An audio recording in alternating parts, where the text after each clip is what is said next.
Hello, guys. Very good morning.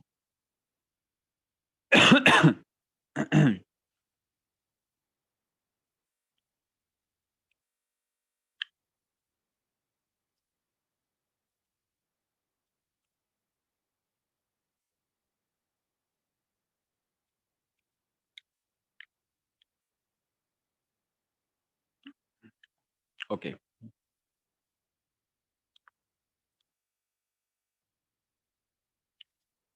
सबसे पहले क्या हाल-चाल सबके?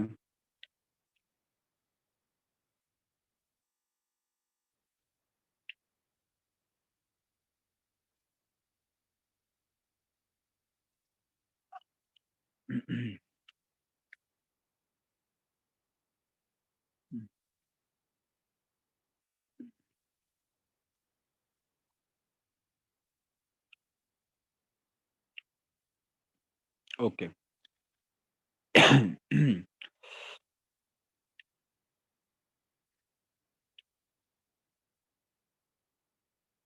तो अभी मार्च चल रहा है।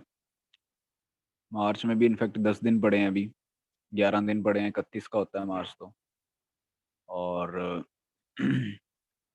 मार्च के 11 दिन अप्रैल, मई, जून, जुलाई, ये तो पूरे-पूरे ही पड़े हैं। 4 मंथ्स एंड 11 डेज़। 1 अगस्त को आपका शेड्यूल हुआ है नीट का एग्ज़ाम। तो मैं तो कंसीडर करता हूँ कि आप लोग लकी हो कि आपको इतना ज़्यादा समय दे दिया गवर्नमेंट ने दोबारा एग्ज़ाम की प्रिपरेशन के लिए। और क्योंकि हम पहले अवेयर नहीं थे कि इतना टाइम मिलेगा, अगस्त तक जाएगी डेट, तो हम लोगों की पेस सिलेबस की शुरू से ही अच्छी रही है। काफ़ी सारी चीज़ें अपन कवर कर चुके हैं, काफ़ी सिलेबस उस हिसाब से, अगस्त में पेपर के हिसाब से हम काफ़ी लीड पे हैं।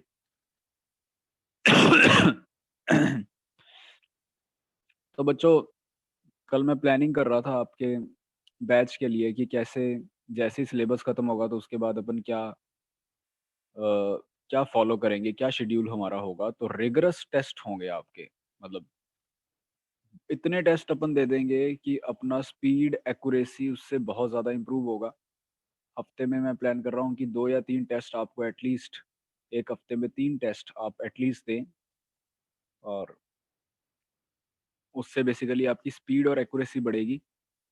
और जो मेन एग्ज़ाम होगा, उसमें आपको कोई दिक्कत नहीं आएगी। जब आप पहले ही इतने टेस्ट दे चुके होते हो, तो आपको मेन एग्ज़ाम भी एक टेस्ट की तरह ही लगता है, ठीक है? हमारे यहाँ पे टेस्ट थोड़े से अच्छे क्वालिटी के रहते हैं, जिसमें क्वेश्चंस थोड़े अच्छे आते हैं। तो आपको जो मेन टेस्ट आएगा, जो नीट वाला, वो वैसे ही आसान लगना है आपको, ठीक है? यहाँ पे टेस्ट थोड़े से अच्छे रहते हैं। क्वेश्चंस इतने ईज़ी नहीं डालते हम, जितने मेन एग्ज़ाम में नीट में पूछता है। तो एनी हाउ आपको वैसे ही वो एग्ज़ाम बहुत ज़्यादा ईज़ी लगने वाला है।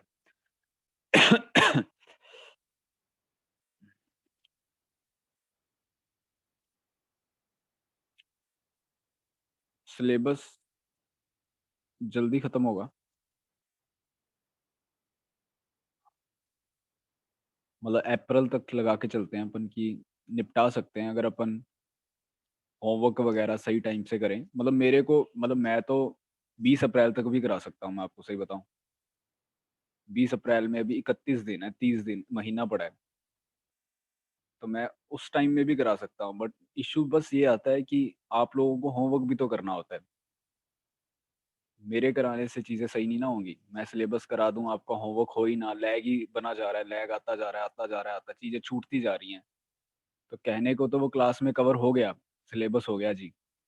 लेकिन जब तक आपने उसको ढंग से क्वेश्चन ही नहीं करे क्लास के बाद घर पे जाके, क्योंकि टाइम ही नहीं मिला, इतना फास्ट फॉरवर्ड मोड में चीज़ें हो गई कि आपको उसके लिए टाइम ही नहीं मिल रहा, तो उसका कोई फ़ायदा नहीं है। ठीक है? तो उस हिसाब से अप्रैल के एंड तक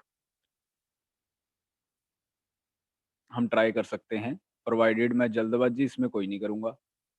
कि जल्दबाज़ी इन सेंस कि अगर मेरे को ऐसा महसूस होता हुआ कि आप लोग होमवर्क ही नहीं कर रहे, या होमवर्क आपका लैग पे चला गया है।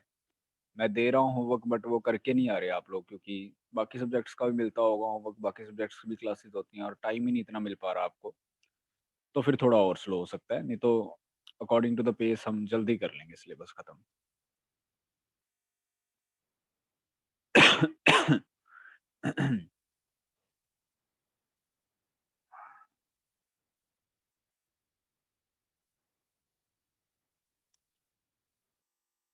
चलो जी, स्टार्ट करते हैं फिर सेशन आज का। तो होमवर्क आज तो दिया होगा कुछ मैंने पक्का। क्या होमवर्क था बता दीजिए एक बार।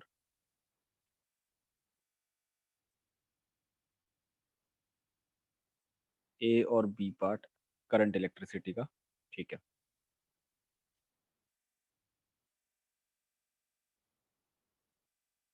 Exercise 01 a b part. तो एक्सरसाइज 0 ए पार्ट से शुरुआत करेंगे।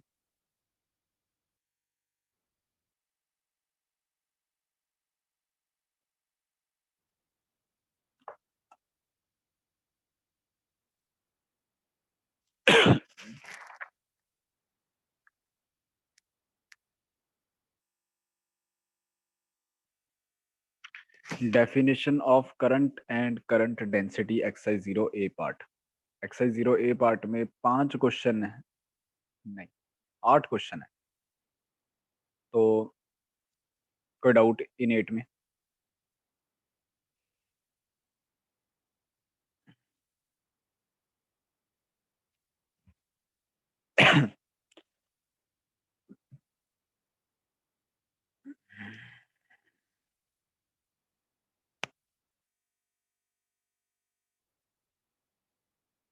देखो, जो सेकंड क्वेश्चन आप लोगों ने डाउट पूछा है वो तो काफ़ी इजी क्वेश्चन हो जाता है, क्योंकि आप करंट का जो वैल्यू दे रखा है वहां से आप चार्ज फ्लो का वैल्यू तो बच्चों निकाल ही सकते हो, आई इंटू टी से। अब यहाँ से चार्ज फ्लो आ जाएगा, जो भी चार्ज आएगा ये कूलम्स में आएगा बेसिकली। अब उसने बोला है कि कॉपर +2 के कितने आयन्स डिपॉजिट होंगे। ठीक है, मतलब कॉपर +2 के कितने आयन्स आ गए, तो कॉपर +2 के एक आयन पे आई कैन से कि +2 ही चार्ज होता है।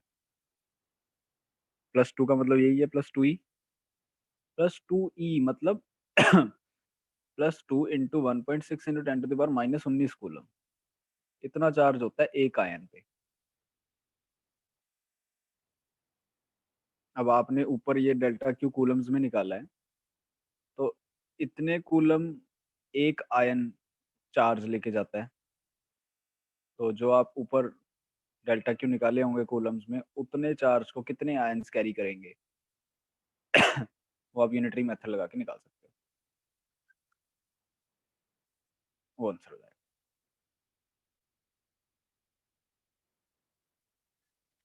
ठीक है जी, और कोई डाउट ए पार्ट में?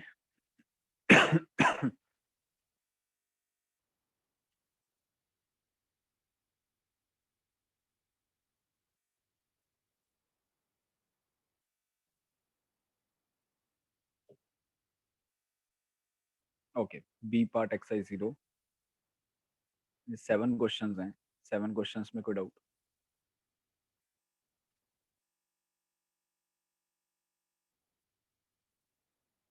क्वेश्चन नंबर सेकंड तो यार क्लास का क्वेश्चन है, अमन सिंह, क्लास में बिल्कुल सेम क्वेश्चन किया है। फोर्थ पूछ रहे हो आप? सेकंड तो क्लास का क्वेश्चन है, नोट्स देखो। फोर्थ देख लो। The mass of 3 copper wires are in the ratio. 3 copper wires हैं यार, इनका मास जो है उसका रेशो दे दिया 1:3:5, और लेंथ का भी रेशो दे दिया L1:L2:L3, and this ratio is given as 5:3:1। तो हमें निकालना है ratio of their electrical resistance. Resistance होता है ρL/A, है ना। L/A, ए को मैं क्या लिख सकता हूँ, वॉल्यूम अपॉन लेंथ लिख सकता हूँ। वॉल्यूम एरिया इंटू लेंथ होता है ना, तो एरिया वॉल्यूम अपॉन लेंथ लिखा जा सकता है।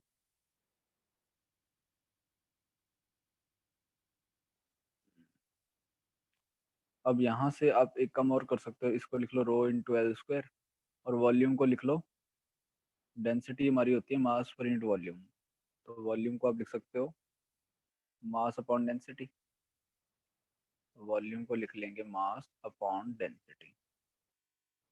ये हमारा आर का वैल्यू आया।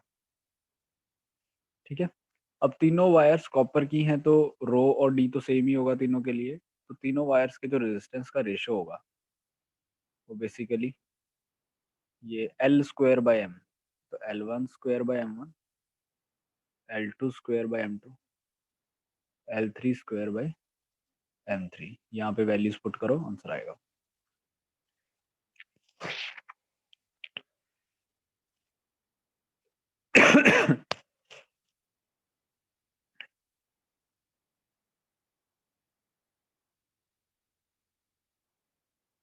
एक्सरसाइज वन में चलते हैं, ये पार्ट पे।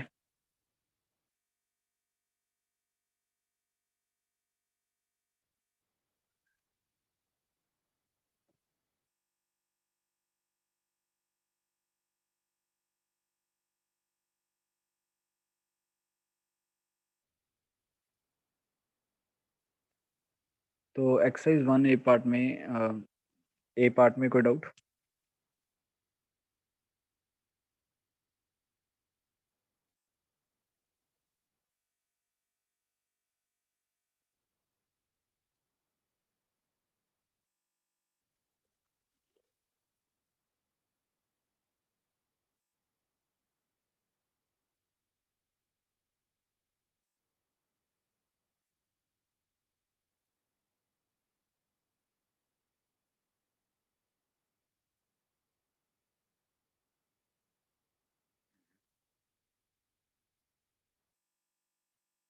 B part Ohm's law resistance first five में कोई डाउट?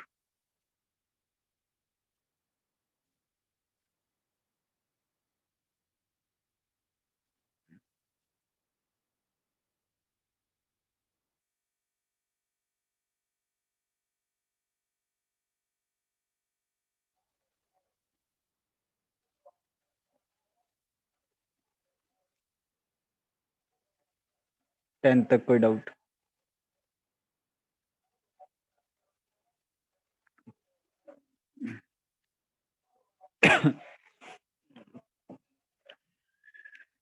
इलेवेंथ पूछा है एक बच्चे ने, ट्वेल्थ तक कोई डाउट? 11 देख लेते हैं चलो। में क्या बोला गया है? When resistance wire is passed through a die its cross section decreases by 1% the change in resistance of the wire. तो बच्चों क्रॉस सेक्शन इसका डिक्रीज हो गया, एरिया जो है वो उसमें परसेंटेज चेंज एरिया में दिया 1%, and it is decrease. Decrease percentage को मैं -1 लिखूंगा, -1%, राइट। माइनस का मतलब सिर्फ ये रहेगा कि वो डिक्रीज हुआ है। तो हमें ये पता होना चाहिए कि अगर एरिया डिक्रीज हुआ है तो इसकी जो लेंथ है वो भी चेंज होगी, बिकॉज वॉल्यूम तो सेम रहती है। Area into length is volume, जो कि कांस्टेंट रहेगी। तो जो लेंथ है वो इनवर्सली प्रोपोर्शनल टू एरिया है बेसिकली। अगर एरिया 1% डिक्रीज किया है तो हमारा जो लेंथ है वो 1% इंक्रीज हुआ होगा। ठीक है, तो लेंथ में मैं लिख सकता हूँ कि there is 1% increase in the length. Generally बच्चे ये चीज इंक्लूड नहीं करते, इसलिए गलती होती है। लेंथ भी चेंज होगी। तो लेंथ 1% इंक्रीज हुई है तो उसमें +1%, एरिया 1% डिक्रीज हुआ है तो उसमें -1%। चेंज इन रेजिस्टेंस बताना है तो resistance is rho l by a, percentage change in are will be equal to 1 times percentage change in L.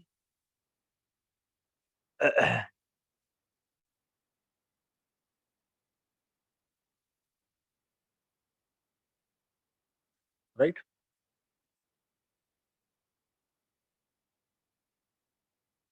और इसको आप ऐसे लिख सकते हो LA-1।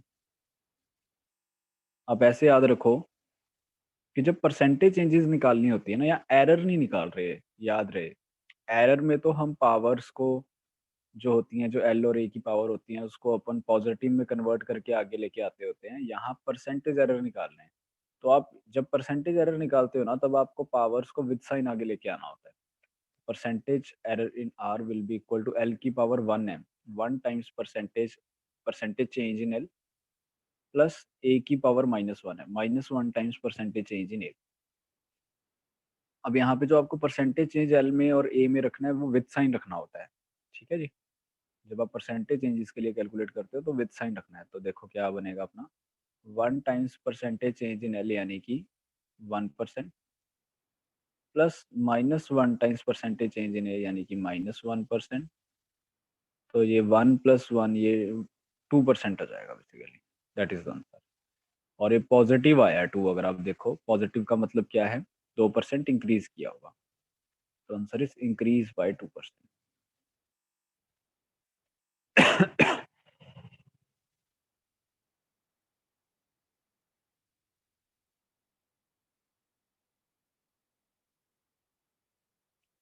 जब भी परसेंटेज चेंजेस कैलकुलेट करनी है, जो चीज परसेंटेज इंक्रीज हो रही है उसको प्लस के साथ, जो चीज परसेंटेज डिक्रीज हो रही है उसको माइनस के साथ। और जब जैसे आप आर में परसेंटेज निकाल रहे थे, तो पावर्स के साथ, पावर को साइन के साथ आगे लेके आना है और फिर आगे यूज करना है।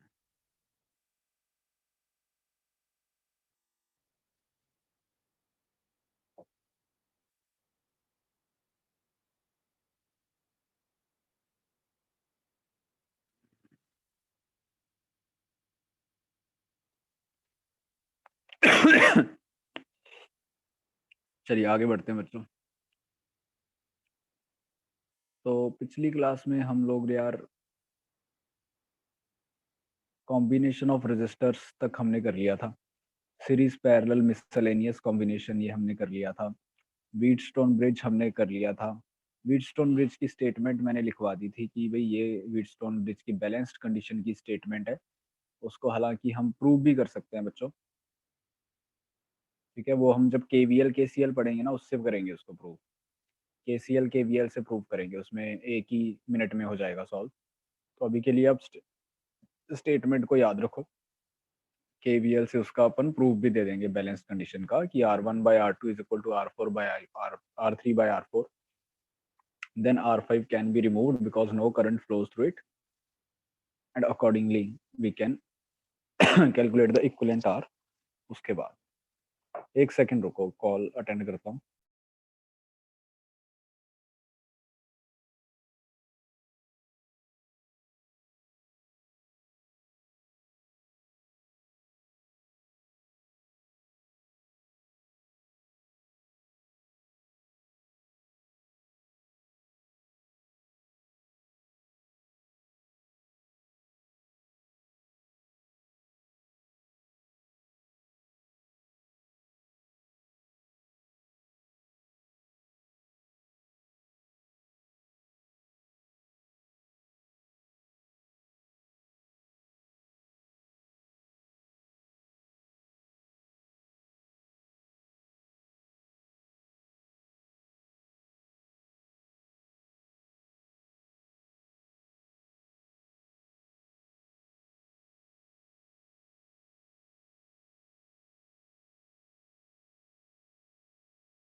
हाँ जी बच्चों, तो आगे बढ़ते हैं।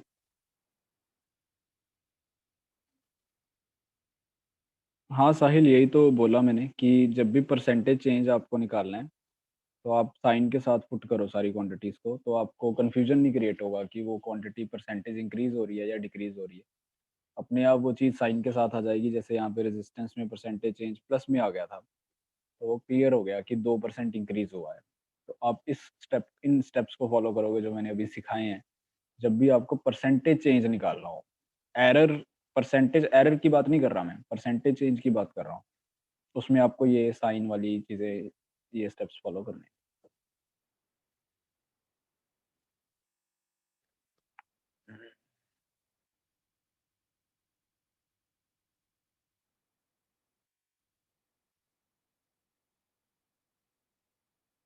ठीक है बच्चों, अब ना कुछ क्वेश्चंस हैं यार, इसमें करंट इलेक्ट्रिसिटी में क्वेश्चंस ही होते हैं ज़्यादा। ठीक है, तो आप लोग सब लोग, पहले मैं आपको एक रिक्वेस्ट करूंगा कि आप लोग अपना मॉड्यूल खोल के रखो सब लोग। अभी पीडीएफ मैंने भेजी थी आपको, आप उसको ओपन करो।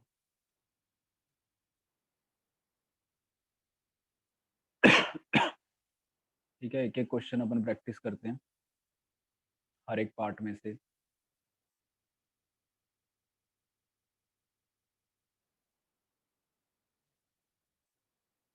जैसे ई पार्ट से स्टार्ट करेंगे। ई पार्ट में फिफ्थ क्वेश्चन करेंगे, एक्सरसाइज 0। और एफ पार्ट में करेंगे क्वेश्चन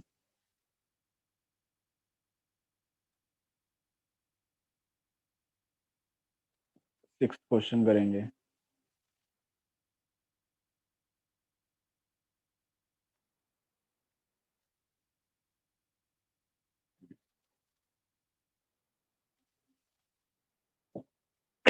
जी पार्ट में करेंगे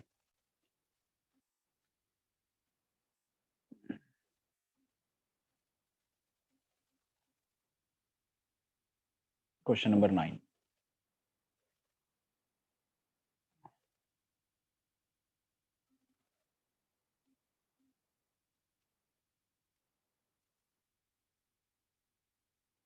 ठीक है, ये क्वेश्चंस करो। Exercise 0, current electricity. तो 3 क्वेश्चन है, 10 मिनट मिलेंगे आपको। 10 मिनट बाद तीनों एक साथ डिस्कस करूंगा मैं। 10 मिनट्स 3 क्वेश्चन।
चलिए बच्चों, एफ पार्ट का, ई पार्ट का फर्स्ट फिफ्थ में डिस्कस कर रहा हूँ पहले।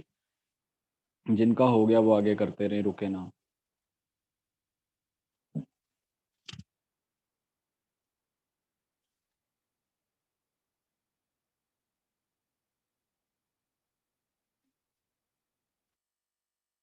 तो गाइज, इसमें क्या दे रखा है? For a cell the graph between the potential difference v and the current drawn from the cell is shown, the EMF and internal resistance and r e and r respectively. यार पहले तो मैं graph बना लेता हूँ। Graph कुछ ऐसा है, ठीक है। ये वाला जो वाई इंटरसेप्ट दे रखा है अपने को, यहाँ पे वोल्टेज प्लॉटेड है और ये वाई इंटरसेप्ट अपने को दे रखा है 2।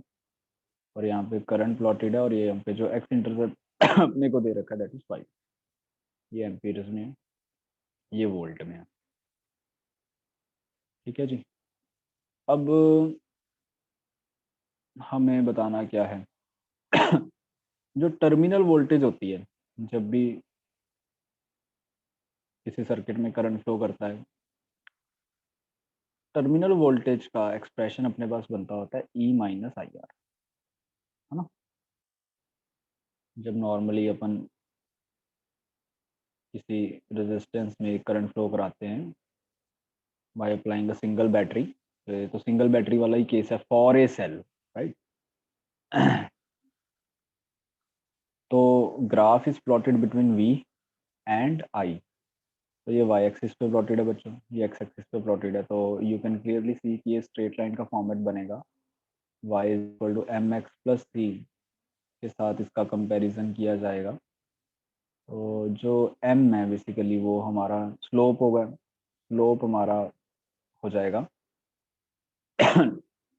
माइनस आई के बराबर, राइट। और जो सी है, यानी कि जो वाई इंटरसेप्ट है, अगर आप कंपेयर करो तो वो हो जाएगा ईएमएफ के बराबर। तो स्लोप आप इसकी निकाल सकते हो, नेगेटिव स्लोप आएगी। ये जो ग्राफ दे रखा है, स्लोप कैसे निकालेंगे आप? ये एंगल अगर थीटा है आपका, तो हमारे पास ये 180 माइनस थीटा हो जाएगा and slope will be equal to minus tan theta, negative आएगी। टेन थीटा आप देख सकते हो परपेंडिकुलर बाय बेस से 2/5 हो जाएगा, -2/5 स्लोप आ गई।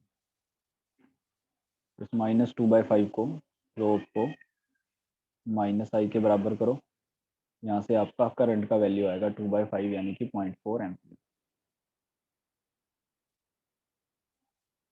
सॉरी, करंट के साथ प्लॉटेड है तो ये इंटरनल रेजिस्टेंस का वैल्यू आएगा बच्चों। ग्राफ आई के साथ प्लॉटेड है ना, तो I is on the x axis, तो slope will be equal to minus R. Minus R, minus R, तो यहाँ से आर का वैल्यू हमारे पास आ जाएगा 0.4 ओहम, ऐसा यूनिट्स में। तो अब हमें निकालना है ईएमएफ। वो तो डायरेक्टली आपका ये इंटरसेप्ट है, तो ये इंटरसेप्ट आपको क्लियरली दिख रहा है, it is 2। EMF is equal to 2 volt, that is all. तो ये आंसर हो गया बच्चों अपना।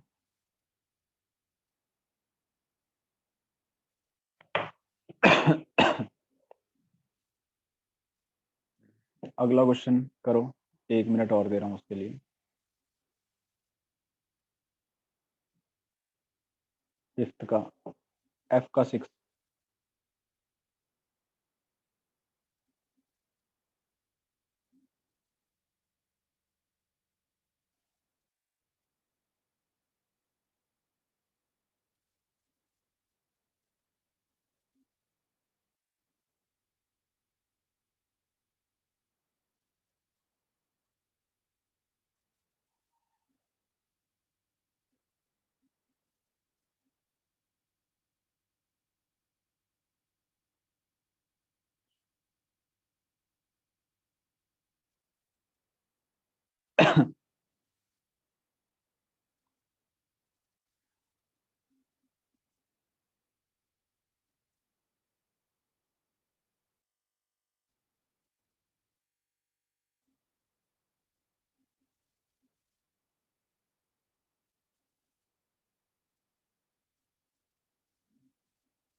हाँ जी, अगला करते हैं एफ पार्ट का 6th क्वेश्चन।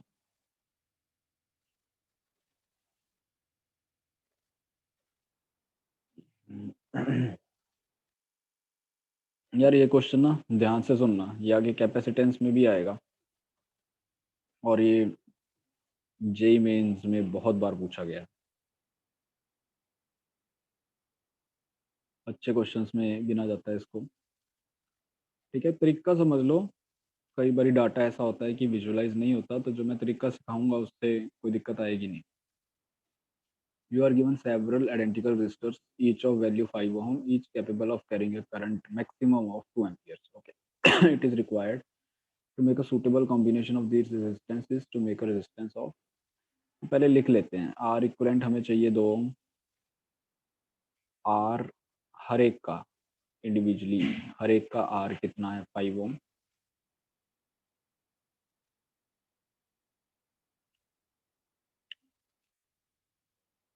ठीक है जी, करंट हर एक में कितना जा सकता है, मैक्सिमम 2 एम्पियर।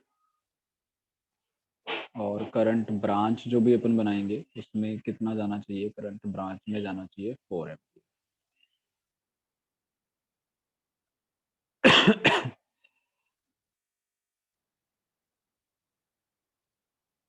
तो पहले तो अगर 4 एम्पियर करंट है और 2-2 एम्पियर बेसिकली हर एक रेजिस्टेंस में जाना चाहिए, तो आप सीधा सीधा ये बता सकते हो कि 2 रेजिस्टेंस तो आप ऐसे लगा दोगे। ऐसे अगर लगा दोगे तो ये करंट यहाँ पे 2 एम्पियर बढ़ जाएगा। ऊपर वाला रेजिस्टेंस भी 5 ओम, नीचे वाला रेजिस्टेंस भी 5 ओम, है ना। और इक्विवेलेंट अपने को 2.5 चाहिए, जो बड़ा आसान हो गया फिर। हो गया जी, ये क्वेश्चन तो खत्म। इसमें अगर आप देखो 5 ओहम और 5 ओहम का इक्विवेलेंट जो आएगा वो 2.5 ओहम ही आ जाएगा। और यहाँ से जो 4 एम्पियर करंट जाएगा ये 2-2 एम्पियर बढ़ जाएगा। तो ओवरऑल ब्रांच में 4 एम्पियर करंट जा रहा है, 2-2 एम्पियर डिवाइड हो गया। आर इक्विवेलेंट का वैल्यू 2.5 ओहम आ गया और सारी कंडीशंस हमारी सेटिस्फाई हो गई। तो 2 रेजिस्टेंस लगा के आपने काम चला दिया। तो आंसर इज 2। ये इजी हो गया थोड़ा सा। जो एक्सरसाइज 1 में है थोड़ा सा वो मुश्किल है, उसमें सोचना पड़ेगा थोड़ा सा। ये तो डायरेक्टली हो गया।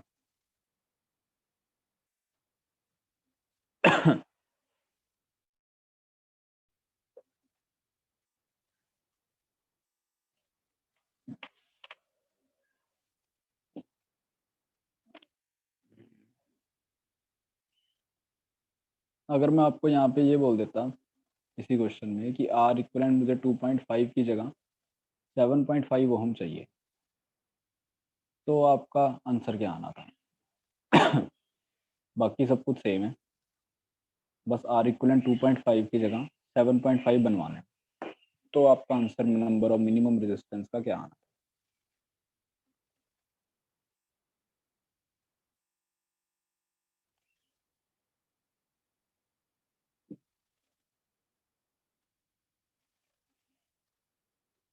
ठीक है, तो आंसर बड़ा सीधा आ जाता है यार। देखो पहले तो आप ना करंट को डिवाइड कराया करो इन क्वेश्चंस में। जैसे करंट डिवाइड करके हमने ये कंडीशन बना ली थी कि भाई 5 ओहम और 5 ओहम ऐसे पैरेलल में लगा दो, उससे करंट जो है आपका अकॉर्डिंगली डिवाइड हो जाएगा 2 एम्पियर 2 एम्पियर। जब आप इसको करंट को डिवाइड करोगे तो यू विल रियलाइज कि 5 ओहम और 5 ओहम का इक्विवेलेंट जो है वो 2.5 ओहम हुआ, है ना। अब ऐसी 3 ब्रांचेस और लगेंगी सीरीज में, मतलब 2 ब्रांचेस और, ऐसी ही और ब्रांचेस लगा दो सीरीज में 2.5 ओहम वाली। उससे क्या होगा? उससे ओवरऑल अगर आप देखो 2.5 + 2.5 + 2.5 ये 7.5 हो गया। यहाँ से 4 एम्पियर गया 2-2 बटा, यहाँ 4 एम्पियर आया वो भी आगे 2-2 बटा, फिर यहाँ 4 एम्पियर आया वो भी आगे 2-2 बटा। तो हर एक रेजिस्टेंस में करंट 2 एम्पियर गया है, ब्रांच में करंट 4 एम्पियर गया है। और ओवरऑल हमने 6 रेजिस्टेंसेस लगाए, आप देखो, 2 2 4 2 6, तो उस केस में अपना आंसर 6 आ जाता है।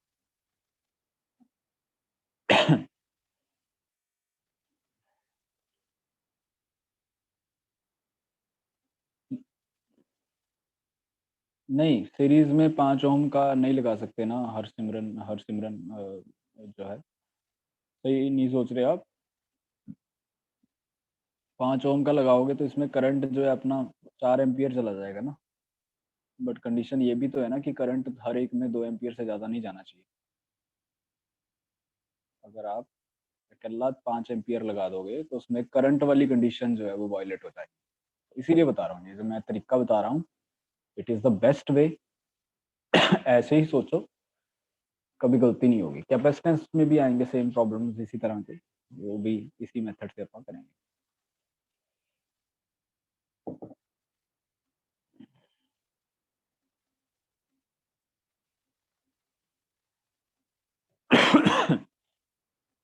अगला क्वेश्चन करेंगे,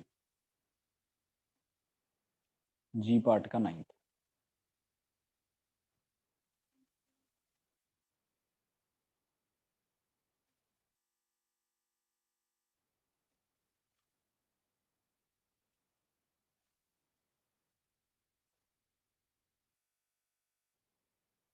ये जो क्वेश्चन है इसको बोलते हैं, क्वेश्चंस का नाम होता है infinite ladder type question. Infinite ladder type questions, इसमें बेसिकली जी के 9th में आप देख सकते हो कि ये जो ब्रांच आपको बना के दी गई है, 1 ओम 1 ओम, फिर यहाँ पे 1 ओम 1 ओम, ये इन्फिनिटी तक एक्सटेंड हो रही है। Clearly see it is getting extended till infinity. तो ए और बी के बीच में हमें इक्वलेंट आर बताना है।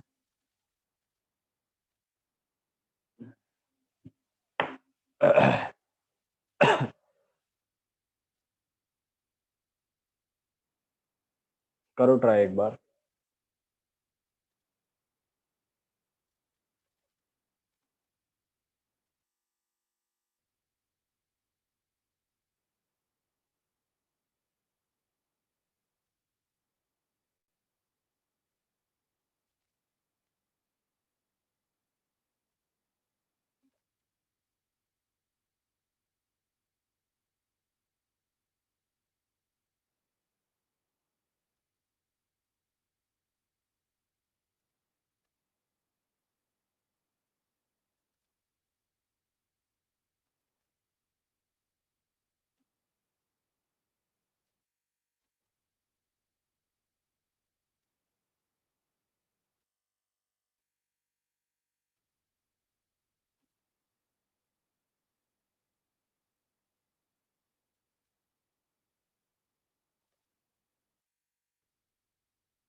ओके जी, तो इसको कैसे सॉल्व करते हैं देखो बच्चों।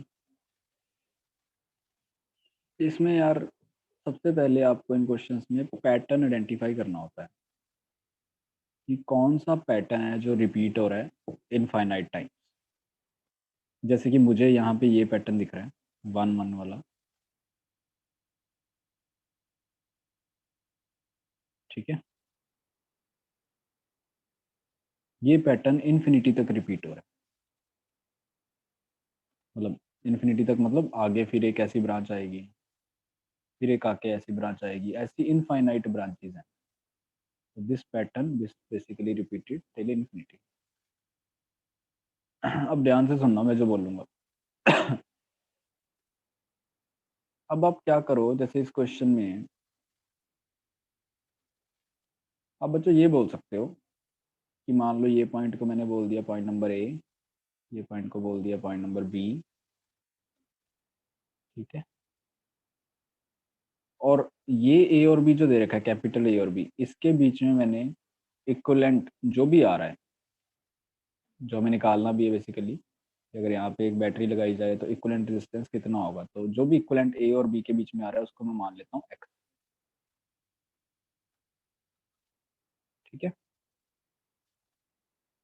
अगर ये एक्स है, मतलब ये सारा राइट हैंड साइड जो ब्रांच लगी हुई है रेजिस्टर्स की, इनका इक्विवेलेंट अगर एक्स माना गया है, तो बच्चों मैं जो स्मॉल ए और स्मॉल बी के राइट हैंड साइड में इतना बड़ा पैटर्न लगा हुआ है, जिसको मैं ग्रीन कर रहा हूँ देखो, इसको भी एक्स ही बोल सकता हूँ।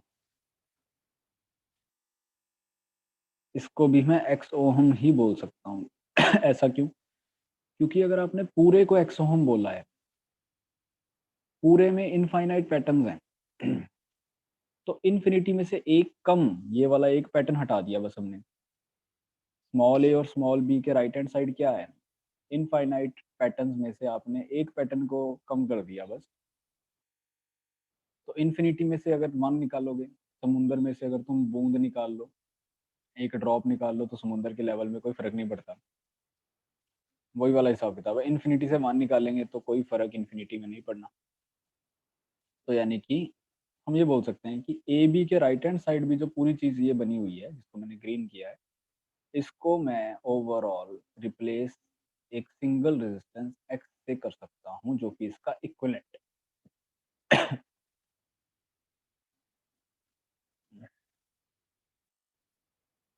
ठीक है जी, सबसे पहले अपने को ये काम करना होता है, पैटर्न आइडेंटिफाई किया, ए और बी पॉइंट्स मार्क किए, ए और बी के राइट हैंड साइड जो भी पैटर्न्स हैं, इनफाइनाइट पैटर्न्स में से आप एक पैटर्न छोड़ दिया करो।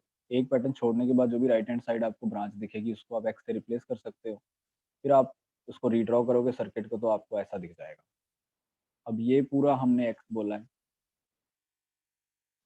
ना, और ये 1 ओहम है, ये भी 1 ओहम है। अब इक्विवेलेंट निकालते हैं यार। तो अब देख सकते हो जो एक्स और वन है वो पैरेलल में है, तो इनका हो जाएगा एक्स इंटू 1/x+1। और ये दोनों का कॉम्बिनेशन जो आपस में पैरेलल में है, ये इस 1 ओहम के साथ सीरीज में है, यानी कि +1। और ये जो पूरा कॉम्बिनेशन आया, ये तो एक्स के बराबर ही है, तो पूरे कॉम्बिनेशन को आप एक्स के बराबर लिख सकते हो। तो ये अपने पास बना x/(x+1+1) = x। यहाँ से आप x के लिए सॉल्व करोगे, क्वाड्रेटिक बनेगी, दो रूट्स आएंगे x के, एक नेगेटिव एक पॉजिटिव, पॉजिटिव वाला अपना आंसर हो जाएगा। इसको बोलते हैं infinite ladder types question.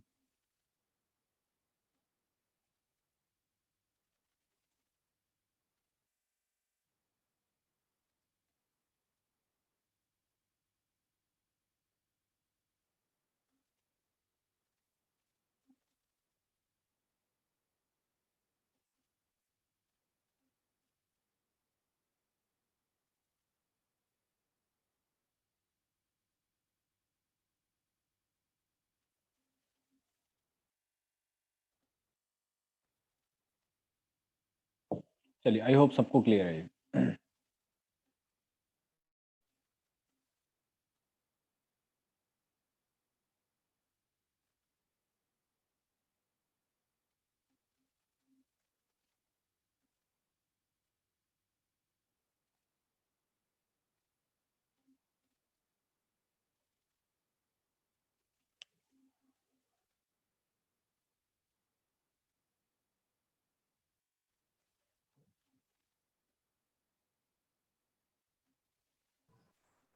Sir बोलो। सर जो हमने पिछला क्वेश्चन किया सर, उसमें जो हमने रजिस्टर लेना है सर, वो हम 5 ओम ही ले सकते हैं या उससे कोई रजिस्टर भी ले सकते हैं? नहीं, अलग नहीं ले सकते ना, क्वेश्चन में लिखा हुआ है ना कि रेजिस्टेंस जो हमारे पास अवेलेबल है that is each of 5 ohm. Sir हमने 2.5 ओम कैसे ले लिया वहां पर? कहाँ लिया 2.5 ओम? और नीचे दोबारा से जरा क्वेश्चन किया था हमने। अरे वो तो इक्विवेलेंट आया ना 2.5 ओम, लिए तो 5-5 के दो हैं। अच्छा ठीक है वो। ओके। 5-5 के दो लगाओगे तो इक्विवेलेंट 2.5 ओम बना है, वो अच्छा। इक्विवेलेंट लिखा हुआ अच्छा ठीक है सर। है।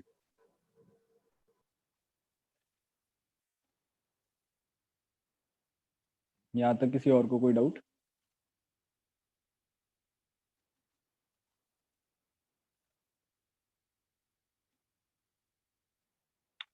चलिए आगे बढ़ते हैं बच्चों।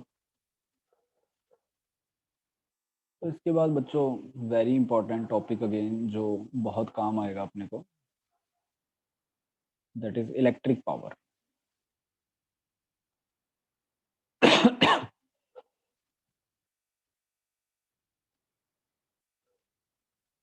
इलेक्ट्रिक पावर, पावर के बड़े क्वेश्चन आते हैं।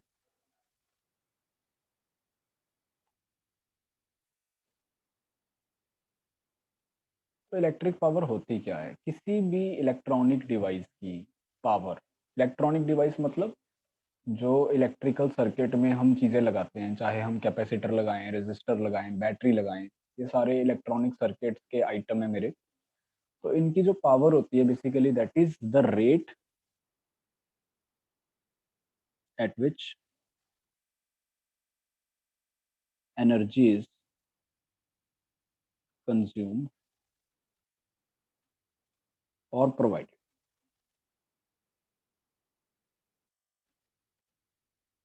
किस रेट से वो डिवाइस एनर्जी कंज्यूम कर रहा है। अगर तो वो डिवाइस एनर्जी कंज्यूम कर रहा है तो किस रेट से कंज्यूम कर रहा है, तो वो हो जाएगी पावर कंज्यूम।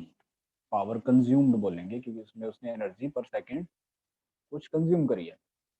और किस रेट से वो पावर डिलीवर कर रहा है, मतलब अगर वो डिवाइस एनर्जी प्रोवाइड कर रहा हुआ सर्किट को, सर्किट के अंदर बाकी डिवाइसेस को एनर्जी दे रहा है, जैसे कि बैटरी देती है काफी सारे केसेस में, तो उस केस में we will say the energy is being delivered by the device, right. Accordingly consume करेगा तो power consumed by the device, deliver करेगा तो power delivered by the device. तो ये पावर होती है बच्चों, है ना। किसी भी डिवाइस की जो इलेक्ट्रिक पावर है, जैसे अगर मान लो ये डिवाइस हमने सर्किट के अंदर लगाया, इसके क्रॉस लेट से वी वोल्टेज है और इसमें आई करंट जा रहा है, वी वोल्टेज है इसके क्रॉस और इसमें करंट आई जा रहा है, तो पावर जो आएगी वो हमारी आएगी वी इंटू आई।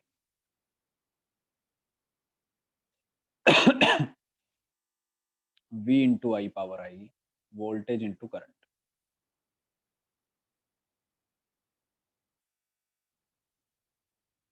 ठीक है, इस तरह से डिफाइन हुई है।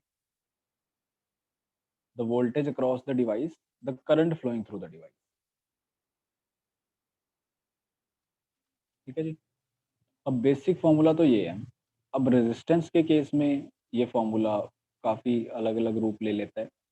रेजिस्टेंस के लिए अगर अपन बात करें, अगर डिवाइस जो है वो रेजिस्टेंस है, रेजिस्टर है सर्किट में लगा हुआ, तो जो पावर होगी जो रेजिस्टेंस कंज्यूम करेगा वो हमारी वी आई, वी को मैं आई आर भी लिख सकता हूँ।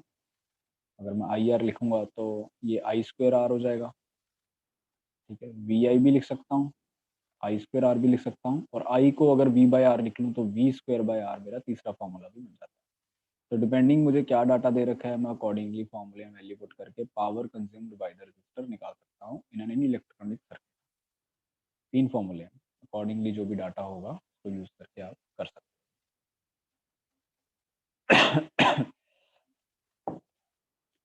अब पावर अगर पता लग गई, जैसे पावर हमने बोला कि energy, rate of consumption of energy है, ई बाई टी लिखा जा सकता है।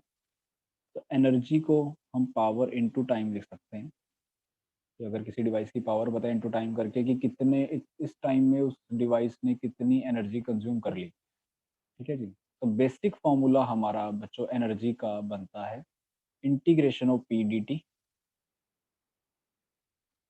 अगर पावर वेरिएबल है अगर पावर वेरिएबल है तो आपको इंटीग्रेट करके रिजल्ट निकालना पड़ेगा।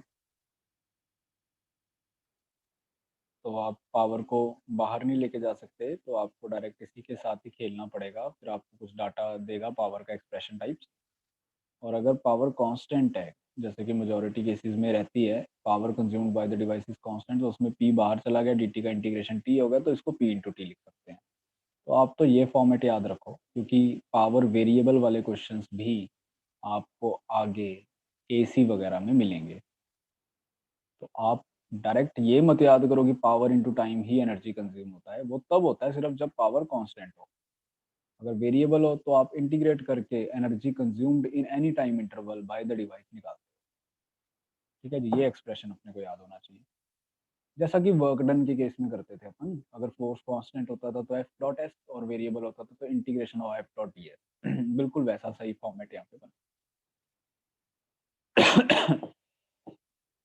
फिर हमारे पास आ जाता है एक term that is called wattage of a device. Wattage of a device वो तो जनरली जो भी अपने घरों में डिवाइसेस वगैरह लगी होती हैं, जैसे बल्ब वगैरह लगे हैं, एसी लगे हैं, तो आप जनरली देखोगे कि उस पे ना एक ब्रैकेट के अंदर रेटिंग दिया रहता है, जिसमें जैसे बल्ब के केस में मैं आपको बता देता हूँ, 100 वॉट का बल्ब है, मान लो 100 वॉट टू 20 वोल्ट ऐसा लिखा हुआ है ना, बल्ब के ऊपर ऐसा रेटिंग लिखा रहता है। तो इसका रेटिंग का मतलब क्या है? इसका रेटिंग का मतलब ये है कि अगर आप उस बल्ब को 220 वोल्ट पोटेंशियल डिफरेंस यानी कि वोल्टेज प्रोवाइड करोगे, तो बल्ब 100 वॉट पावर प्रोड्यूस करेगा, 100 वॉट पावर कंज्यूम करेगा। 100 वॉट, वॉट मतलब वॉट, पावर की ऐसा यूनिट वॉट होती है, एनर्जी अपॉन टाइम जूल पर सेकेंड। ठीक है जी, यानी कि 100 जूल पर सेकेंड इलेक्ट्रिकल एनर्जी कंज्यूम करेगा। 100 वॉट पावर कब मिलेगी? जब 220 वोल्ट वोल्टेज होगी। वोल्टेज फ्लक्चुएट भी करती है प्रैक्टिकल केसेस में, तो उसके हिसाब से पावर जो है वो जो बल्ब डिलीवर करेगा वो भी चेंज। ठीक है जी। तो इस डाटा से ना, जो भी आपको दे रखा होता है, ये पावर का डाटा है, ये वोल्टेज का डाटा है, तो power is equal to v square by r करके आप सबसे पहले तो रेजिस्टेंस का वैल्यू निकाल सकते हो, जो कि पी स्क्वायर बाय पी बन जाता है बच्चों। रेजिस्टेंस, जिसको आप क्या बोलते हो? रेजिस्टेंस क्या बोलते हो? Resistance of device.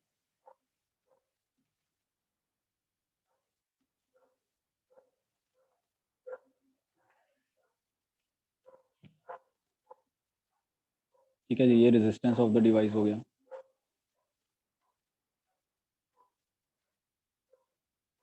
कई बार अपने से पूछता है, डायरेक्ट अपन निकाल सकते हैं।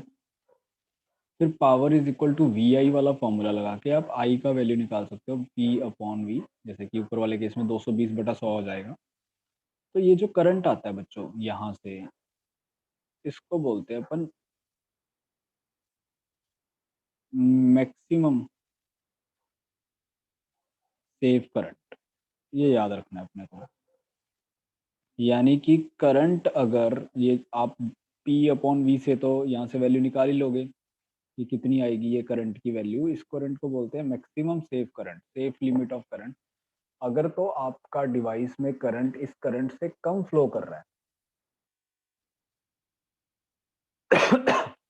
तो आप सेफ हो, आपका डिवाइस सेफ है। अगर इस करंट से कम करंट फ्लो करवा रहे हो आप डिवाइस के अंदर, पर अगर करंट फ्लो करने वाला in any case it exceeds this value of current, current में फ्लक्चुएशंस के कारण अगर करंट इस वैल्यू से बड़ा हो जाता है, जो आप यहाँ से निकालोगे पी अपॉन वी से, तो हम बोलते हैं कि डिवाइस डैमेज हो जाता है। बल्ब के केस में हम बोलते हैं, हमें मान के चलेंगे कि अगर आपका करंट आई एम लिख लेता हूँ इसको, आई मैक्स, आपका फ्लोइंग करंट आई मैक्स से ज़्यादा है तो बल्ब विल फ्यूज। हमें मान के चलेंगे कि बल्ब जो है वो फ्यूज हो जाएगा, राइट। तो आपसे कई बार क्वेश्चंस में पूछता है कि इनमें से बताओ कि कौन सा बल्ब फ्यूज हो जाएगा। उसमें बस आपको आई मैक्स निकालना होता है, करंट देखना है सर्किट में कितना फ्लो कर रहा है, और अगर वो आई मैक्स से ज़्यादा है तो बल्ब विल गेट फ्यूज।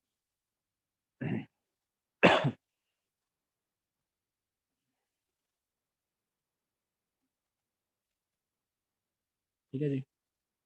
फिर अपने ऐसे क्वेश्चन आ जाते हैं, सीरीज कॉम्बिनेशन ऑफ बल्ब। मान लो हमारे पास बच्चों दो बल्ब हैं, B1 और B2, और ये इसकी वोल्टेज है VP1, ये इसकी वोल्टेज है VP2, और मुझे दे दिया कि पावर P1 की P2 से ज़्यादा है। तो अगर मैं इन दोनों बल्ब्स को, पहले तो मैंने इंडिविजुअली इनकी पावर मेजर करी, बल्ब 1 को वोल्टेज V अप्लाई किया तो पावर P1 आई, बल्ब 2 को वोल्टेज V अप्लाई किया तो पावर P2 आई, और P1 P2 से ज़्यादा आई, ये गिवन। अब कहेगा अपने को कि अगर इन दोनों को सीरीज में लगा दें तो सीरीज में लगाने के बाद पावर किसकी ज़्यादा आएगी, P1 dash P2 dash. Series में लगाने के बाद इसकी पावर P1 डैश है, इसकी पावर P2 डैश है, तो कौन सी ज़्यादा हो, ये अपने को बता।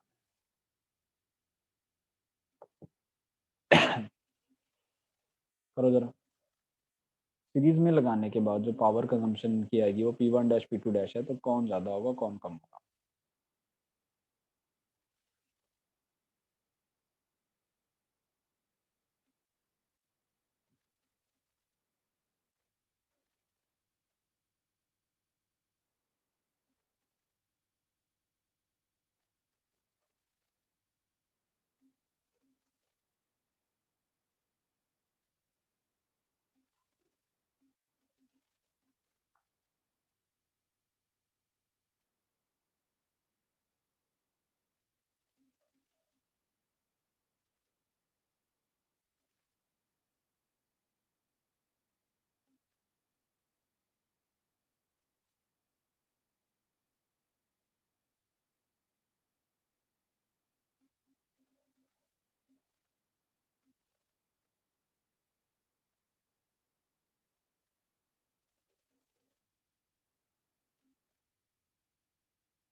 ओके जी।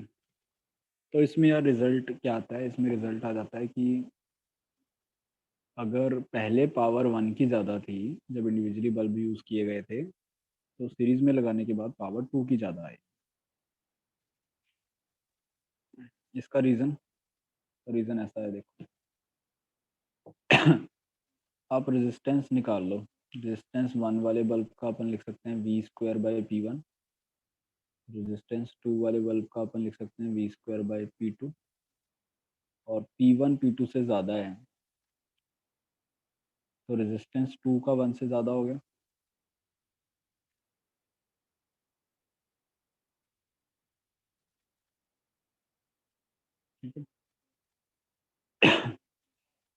अब इधर आ जाओ।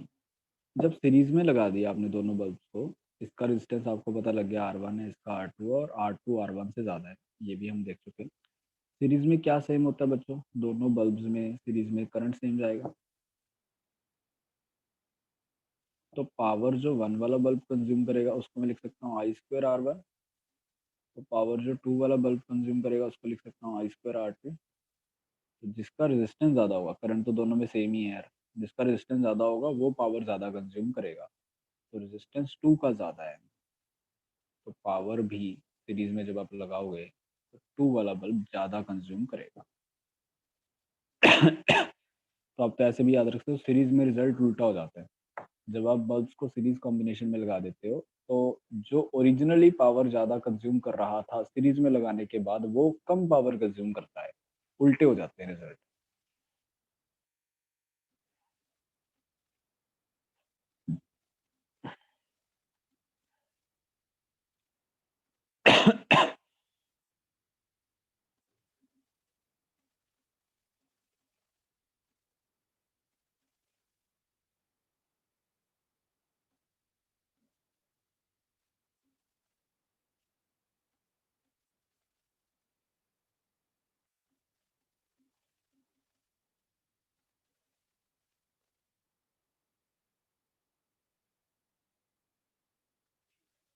ठीक है जी।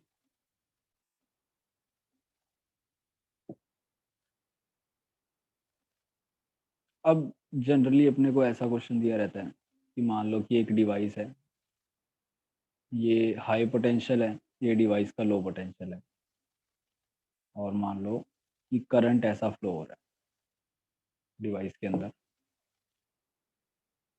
तो ये डिवाइस पावर कंज्यूम कर रही होगी या डिलीवर कर रही होगी। From the given data you have to tell whether this device is consuming power or delivering power.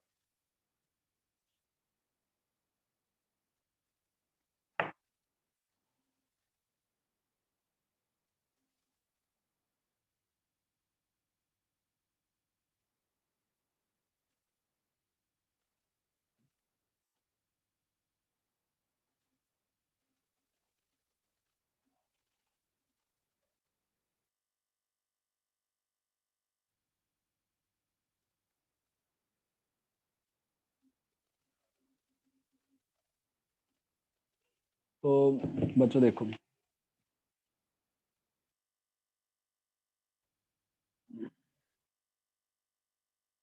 आपको ये पता है कि जब भी पॉजिटिव टर्मिनल में एंटर करता होता है current,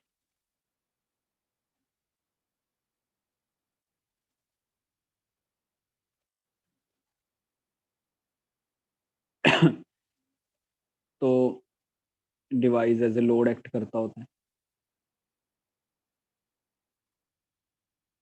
as a load act करने का मतलब कि वो एनर्जी खा रहा है। लोड तो उसी चीज को बोलते हो ना कि वो एनर्जी खा रहा है। ये हमने पिछली क्लास में किया था कि एज ए लोड एक्ट करती हैं devices when the current enters the positive terminal. इसका रीजन भी बताया था। तो अगर ये एनर्जी खा रहा है तो बेसिकली इसका मतलब क्या है, power is being consumed by the device. Power is being consumed by the device. अगर बिल्कुल इसका उल्टा केस हो, अगर ऐसा हो कि भाई पॉजिटिव टर्मिनल से निकल रहा है करंट और नेगेटिव में एंटर कर रहा है डिवाइस के, पॉजिटिव मतलब ये हाई पोटेंशियल टर्मिनल है, ये लो पोटेंशियल टर्मिनल है। हाई पोटेंशियल एंड को पॉजिटिव से रिप्रेजेंट किया गया, लो पोटेंशियल एंड को नेगेटिव से रिप्रेजेंट किया गया। तो इस केस में हमारा जो ये है ये एज ए सोर्स एक्ट करता होता है। सोर्स का मतलब क्या है, ये एनर्जी सर्किट को दे रहा है। तो power is being delivered by the device. आप तो इसको याद ही रख लो, चाहे प्लस में एंटर करता है जब कोई भी करंट किसी भी डिवाइस के, तो power is being consumed by the device. और जब प्लस से लीव करता है करंट किसी भी डिवाइस से, तो power is being delivered bye.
Okay, आगे बढ़ते हैं।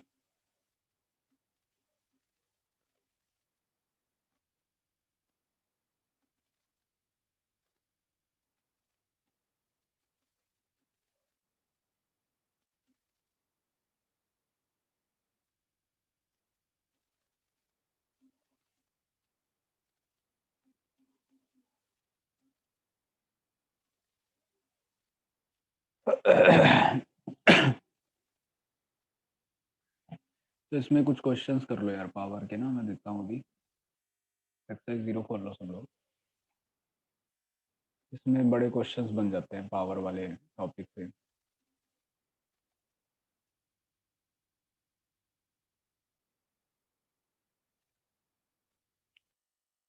तो आई पार्ट, इलेक्ट्रिक पावर, एक्सरसाइज 0 में आप करोगे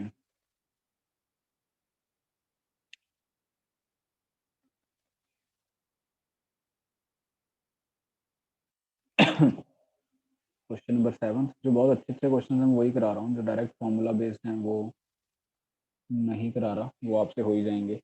एंड 8, ये दो क्वेश्चन करो, अच्छे क्वेश्चन हैं दोनों। एक्सरसाइज 0, आई पार्ट पावर।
क्वेश्चन नंबर 7 करते हैं बच्चों।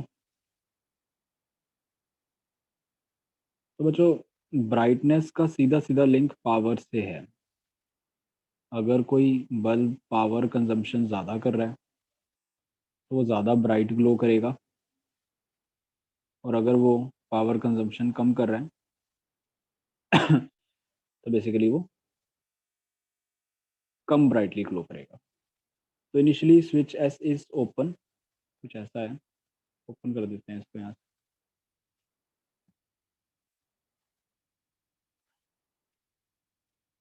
तो करंट का फ्लो करने का पाथ ये होगा, इसमें तो जाएगा नहीं करंट। इसका रेजिस्टेंस आर है, इसका रेजिस्टेंस भी आर है, आइडेंटिकल है। तो ओवरऑल आर इक्वलेंट सर्किट का हो गया 2R। करंट कितना जाएगा? करंट जाएगा V/2R। सर्किट में जो आई करंट फ्लो करेगा V/2R। और X वाला बल्ब और Y वाला बल्ब कितनी कितनी पावर कंजम्पशन करेंगे? पावर होती है VI, या पावर में I² R भी लिख सकता हूँ। तो I² times R, I² times R equal power consumption दोनों की होगी इनिशियली, X और Y की। बिकॉज करंट सेम फ्लो कर रहा है, रेजिस्टेंस सेम है, तो पावर कंजम्पशन इनिशियली इक्वल है दोनों। अब जब आप Z वाले स्विच को क्लोज कर देते हो बच्चों, तो सर्किट अपना ऐसा बन जाता है ना। अब जो हमारा R इक्वलेंट, अगर अपन उसको देखें, ये R, ये R, ये R और R पैरेलल में, तो इन दोनों का R/2 हो जाएगा, और ये R/2 R के साथ सीरीज में, तो R/2 प्लस R 3R/2।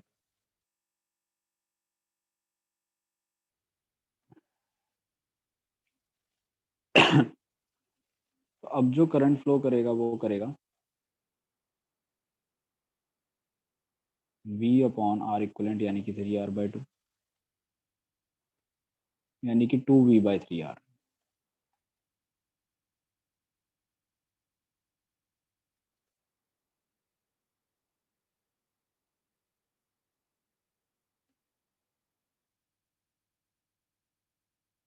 तो बच्चों आप निकाल सकते हो। अब आपको ये करंट पता लग गया, ये करंट भी आपको पता लग जाएगा I/2 तो आप X पावर कितना कंज्यूम करेगा I² R से निकाल सकते हो, और Y और Z पावर कितना कंज्यूम करेंगे वो जो उसमें करंट है उसका स्क्वायर टाइम्स R करके निकाल सकते हो।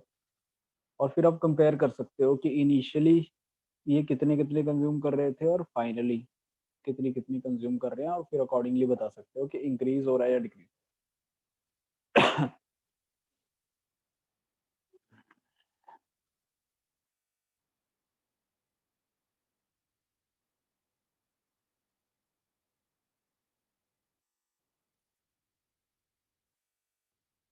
एक कमेंट तो मैं सीधा सीधा कर सकता था X पे। अब देखो R इक्वलेंट पहले 2R था, और बाद में R इक्वलेंट हो गया 3R/2, तो R इक्वलेंट कम हुआ पहले वाली सिचुएशन से दूसरे वाली सिचुएशन में R इक्वलेंट कम है। दूसरे वाली सिचुएशन में R इक्वलेंट अगर कम हुआ तो करंट इन द सर्किट बढ़ेगा, और करंट इन द सर्किट अगर बढ़ा है, जो सर्किट में करंट फ्लो कर रहा है वो अगर बढ़ा है, तो एक्स में जो करंट पास हो रहा है, एक्स में वही करंट पास होगा जो सर्किट में पास हो रहा है। ठीक है, तो एक्स में पास होने वाला करंट इंक्रीज हो गया। ठीक है जी, पावर होती है एक्स की I²R, आर तो सेम ही रह रहा है, आई बढ़ गया। तो अगर एक्स में पास होने वाला करंट बढ़ गया है तो एक्स की पावर इंक्रीज होगी। वाई के लिए फिर आप आगे सॉल्व करके निकालोगे।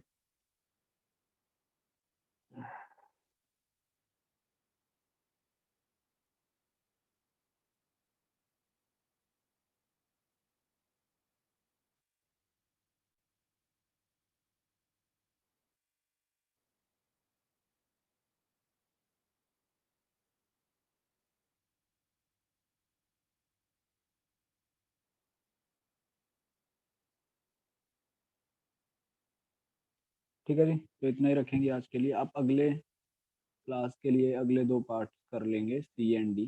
मंडे होगी ना क्लास अब तो। Exercise 01 CND।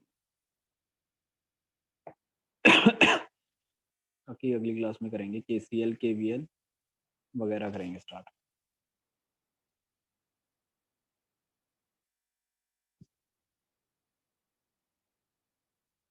चलिए इतना ही रखते हैं बच्चों, टेक केयर।